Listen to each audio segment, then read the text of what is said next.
Delighted to be joined by Eire Og Junior B footballer James Ruth. James, county final on Saturday for your club, and you're looking forward to it? Yeah, Brian, can't wait for now, in fairness. Second final now in 2 years with the Junior Bs, so we're trying to rectify last year's result, and sure, any final you get to, you'll be happy to play in and try win it as best as you can. There's that old expression, sometimes you have to lose a final to win one. Is that what you're hoping for? Yeah, definitely so. Being there last year, I suppose, with a lot of the lads, it might have been their first final in a long time, so to play in the second one in 2 years, hopefully you'll learn from last year's mistakes maybe and try and beat a good Rathvilly team, in fairness, but it won't be easy, but we'll give it our best go. And of course, you were just saying to me last year you were kind of player manager. A little bit less pressure on you maybe this year? Yeah. Last year, player manager. Very hard to do both. Like, I tried to step up and do both, but you can't make decisions on the pitch while thinking about decisions off the pitch as well. Like, it's not easy. Like, you're thinking of two things at once, and it was easier for someone else to step in. And in fairness to Sean Gannon and Dave Farrell, James Brady, they stepped up to the mark. Rory Byrne and John Gilligan as well. So we have a good experienced background team this year. Like, so hopefully they can get us over the line and pick the right team on Saturday first. So they didn't oust you or anything, like it was all? No. They came in fairness. I kind of stepped away. I said, like, last year in fairness we were struggling to get someone, wasn't it? I just put my name forward. Like, we were struggling to get people in charge, and I kind of said, look, I'll help out and play. If anyone wants to help out during the year, they're more than welcome. Richie Mann came in for the kind of final last year just to do the warm up and be there on the sideline because it was getting a bit much for me, so fair play to him. That's great stuff. You've had obviously really strong year, strong 2 years, getting to back-to-back county finals. Sometimes lads would say the most important thing about Junior B is just keeping lads interested and getting lads coming up. Eire Og are, I suppose, a bit different in that you've so many teams and so many players.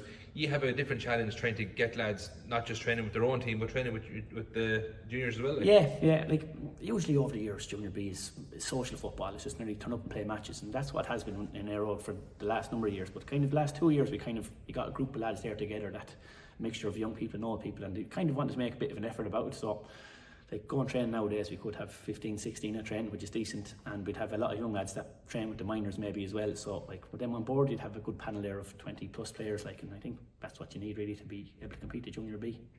And, like, you know, you're a passionate Eire Og man. It doesn't matter what the grade is, a county final is a county final. And yeah, fantastic. Sure, like, you know yourself, Brian, over the years, when you win something, the celebrations is great. Like, everyone's best friend, and you talk about the match there for years to come. Remember that time we won the Junior B in whatever age, like, so, like, any final really, it's fantastic. Like, so looking forward to see what happens Saturday. Like, so hopefully we'll be thereabouts. Obviously you and I know each other since about 2006 from county minor panel. One Sean Gannon was on that panel as well, and we're just saying kind of off camera, like, when we were minor under 18, there was no Fenna Centre of Excellence or Training Centre. It was dodgy floodlights in pitches and trying to convince clubs to let us train. Do you think some of the younger lads you're playing with now, the minors, do they appreciate sort of the facilities and the level of attention they get? Probably not, because they don't know any different. Like, they grew up and they're after seeing now, I suppose, the facilities that we have, like with floodlights, and a lot of pitches around Carlow have floodlights now, if not all of them nearly at this stage.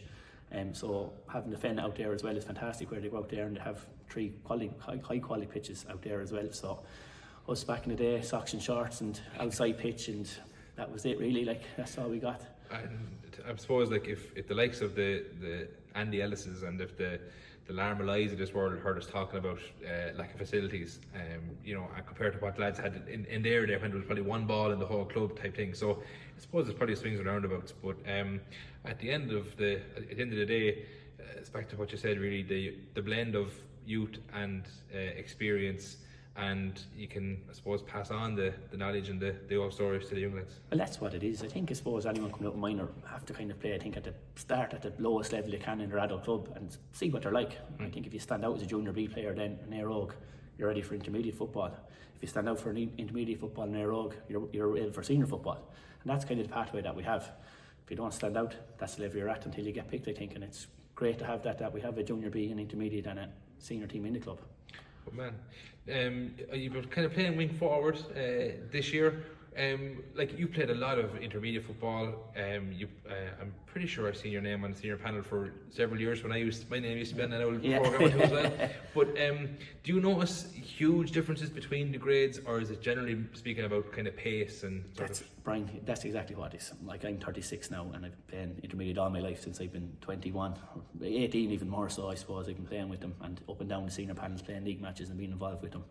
And it's the pace and the power. That's exactly what it is. Like, so the older they get, I was never actually blessed with any pace really, so it's kind of using my head more so than anything. But nowadays, like, even the Eire Og intermediate team that we have out there, like, I think I was 36, Omadic was 32, and the rest are in their 20s, like, and that's all pace, like, so it's probably too much pace, to be honest, instead of not enough experience as well. That's what happened to them this year, maybe, that they don't have any older lads to see more of the line, so it's kind of finding that right balance. So I kind of said to myself, look, go down and enjoy your last couple of years playing junior and just tipping by, so that's where I am today. Nails and young fella with a shoulder. We're having a bit of crack with Jeffrey on the Rathvilly side, I think, just in terms of teammates and the old Soccer AM thing. So we'll throw a few at you, and feel free to take a second to think about it. Yeah, I might need a few now, alright. We'll start with a few easy ones. So, fastest player on the panel? Liam Ryan, absolute rocket. Very hard to stop. That's just fast enough compared to you, or fast? Oh no, fast in general, in fairness, like. He's just so fast in fairness to him, getting out in front now. Once he gets it, anything could happen, but he is a rocket. And then age 36, then a youth sports player? Oh, probably I'd say that. Now, in fairness, Mark Corcoran now he's a kind of goalkeeper, and I think he's a small bit slower than me on what I'm hoping at this stage. And always was. Yeah. And if he was home, Shane Farrell. 100% be the slowest. I look forward to sending him this clip as well. I agree as well, yeah. He's looking better these days, I think, with his gym that he's working out, so you never know, he might give us a run for his money. Okay, yeah. And it is a little bit different, I think, sometimes with the junior B team, because there mightn't be as many team bonding sessions, but any idea of best dancer?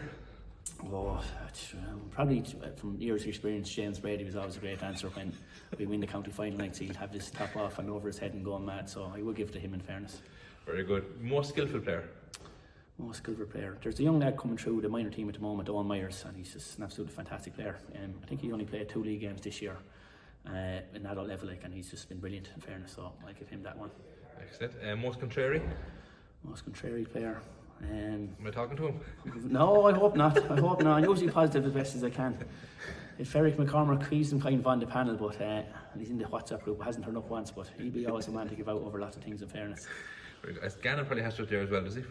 Yeah, he would be, in fairness, yeah. He's not too happy. He's trying to keep everyone happy at this stage, so it's not easy when you're a young manager like himself and he's friends with most of the team, so it is a hard job to be a manager at an early age. You're trying to talk yourself into the team now. Yeah, that's what I think. I have to try doing my best, in fairness. It won't be easy to pick.